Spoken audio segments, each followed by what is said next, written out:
Obunachilarim mendan YouTube'dagi obunachim so'radilar mendan shim lozimli shim bichilishini menga o'rgating deyishdilar, dars video qilib qo'ying deyishdilar. Mana o'sha oddiy, hammasi oson.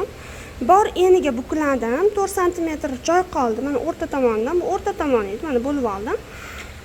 4 sm joy qoldi. Nima uchun? Oldi-orqa qilamiz. Oldi-orqa uchun 4 sm ko'proq qildim. O'zi aslida shimlar uchun 7 sm ko'p bo'ladi. Oldiga nisbatan 7 sm ko'p bo'ladi orqasi. Ovga o'tish joyi. Buni tepadan tushdim, 34 sm tushdim. Oldini 3 sm 3 sm-gacha o'ysanglar bo'ladi. Mana shu stilda bo'lishi kerak.